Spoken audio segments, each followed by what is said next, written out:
Hi everyone, I'm Sarah and today I want to show you how to easily create a unique flower bouquet in fall and how I fail at drying the last flowers from our garden this year. First, we're going on a nice walk to try to find some cool looking plants we can use. It's a great time to take walks in nature, and also if you have a dog, you're outside a lot, so I want to show you what I look out for when choosing plants for a dried flower bouquet. The most important part for me are some big and fluffy grasses. Not only do most of them dry really well, they make it really easy to create a great look. I usually pick a lot of them and I look out for different shapes and sizes, so I have a lot to choose from later. A great thing about fall is that a lot of the plants are already dried when you pick them, and most of them lost all the parts they would lose after drying. So what you see is really what you get.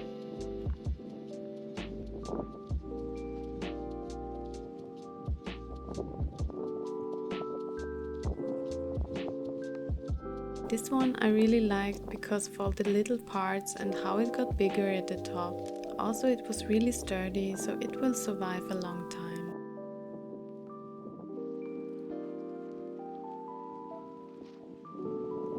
The next one was a bit more delicate and I love the star shapes, it kind of fits this time of the year.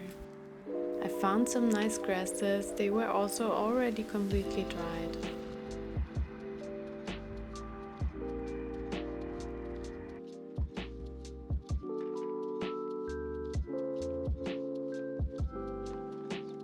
In our garden, I got my secret weapon, our Chinese silvergrass. They get even fluffier when they are completely dried, and I use them for nearly every bouquet.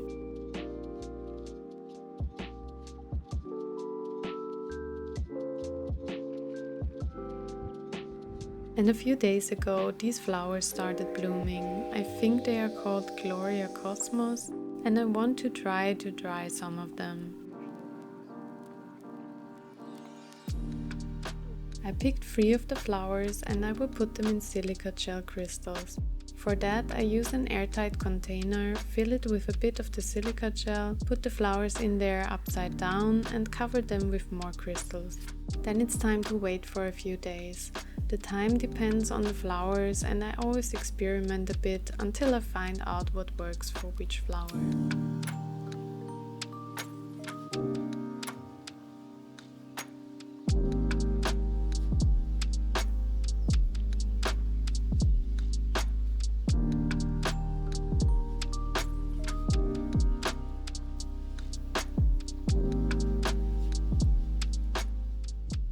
A few days later, we went on another walk and I found some great plants. The first one was my favorite. I think it looks really cute and delicate, but still it was really sturdy. I also found some other fluffy grasses. I used those a lot for my wedding, and I found some dried flowers and some grasses which just look great in the sunlight.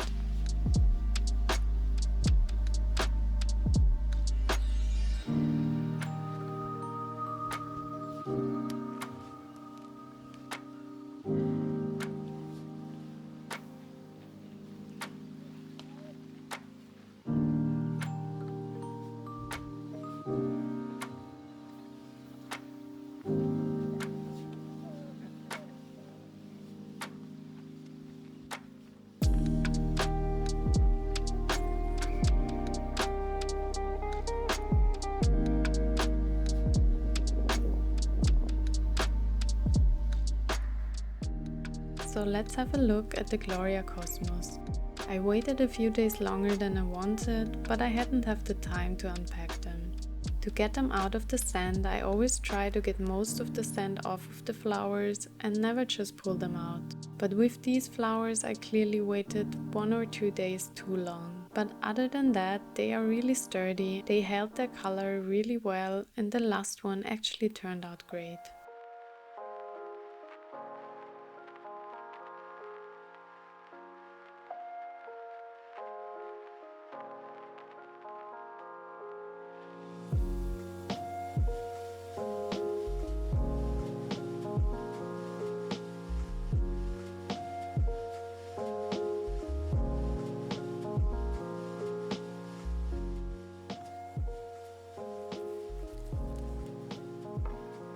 Now let's see what we can do with the plants we picked.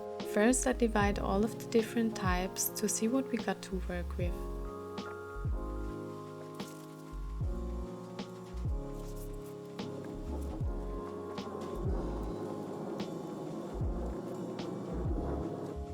We got this very interesting dark ones, some of those more dense flowers, fluffy grass,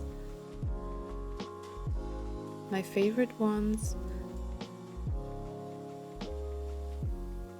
Those remind me a bit of bunny-tail grass, the star-shaped flowers, the ones that look like a tree, and a lot more fluffy grasses.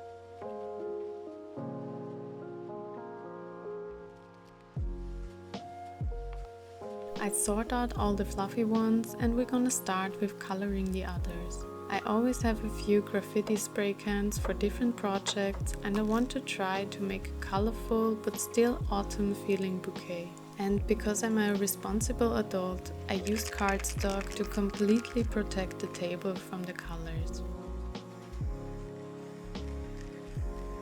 I love violet, so I had to choose it, and for the other colors, I felt like the yellow and peach color would work well with this theme. When coloring plants, I always try to use the darker colors for the darker plants because there will always be some parts you miss, but then you won't notice it as much as if you would color the dark plant in bright yellow.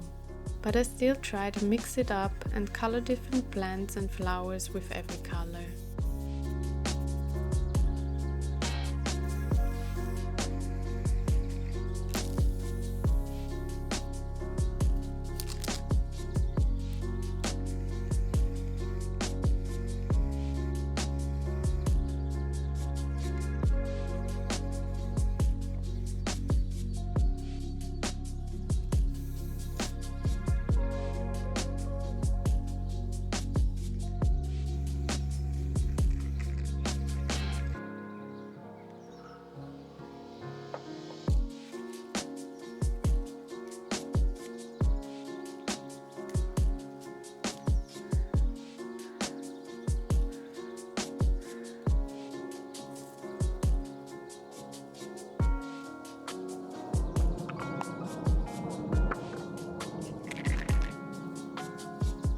I chose yellow for my favorite plant to make it really stand out.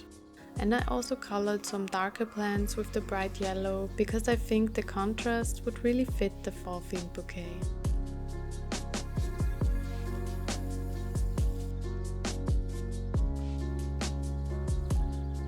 It felt like something was missing, so I looked for some more colors. And I found a dark yellow and a different shade of violet. Some more protective cardboard, and we can start with the next color. I also vary in how much color I use, so sometimes they are completely covered and others just get a hint.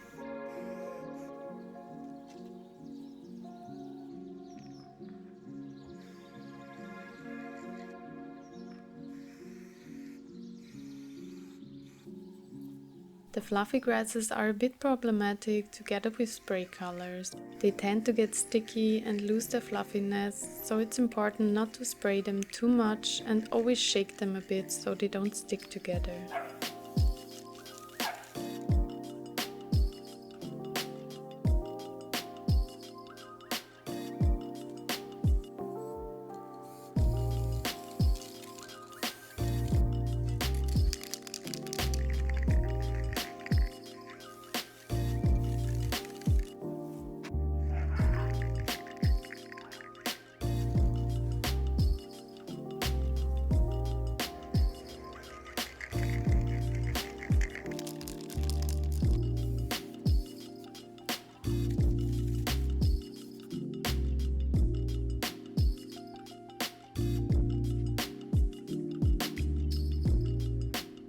I like the different shades of each color and how some of them really pop, and I left some grasses uncolored because I don't want it to look too crazy. I always start with the biggest and fluffiest ones and vary their height so I get a really nice big fluff I can work with.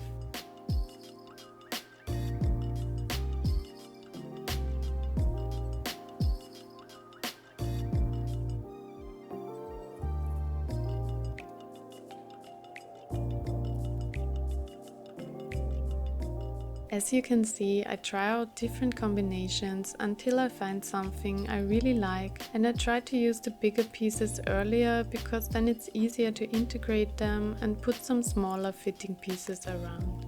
Now it's more or less trial and error. You can always switch something out or stick something in the middle if you feel like something is missing. And if you don't know how to start, you can try, for example, keeping every color together in one place and only mixing the colors where they meet the next. Or always picking up similar plants in the same color, adding them to the bouquet and rotating it a bit, and picking up the next similar plants in one color and just see what happens.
And when I'm happy with it, I always use a bit of tape to secure the bouquet like it is. It's maybe not very professional, but it helps me a lot. After that, I pick up a nice ribbon and put it around the part where the tape is.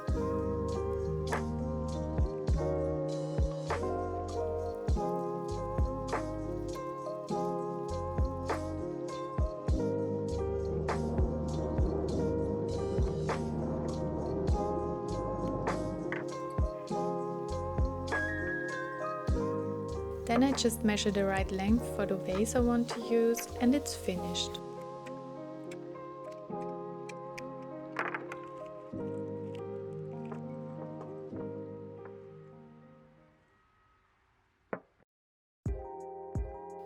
I actually like this bouquet a lot. With the cooler tones, it looks a bit wintry and the dark yellow is a great contrast. I hope you liked the video and maybe it inspired you to take a walk and make your own dried flower bouquet. If you have any questions, please leave a comment and I hope we see us in the next video.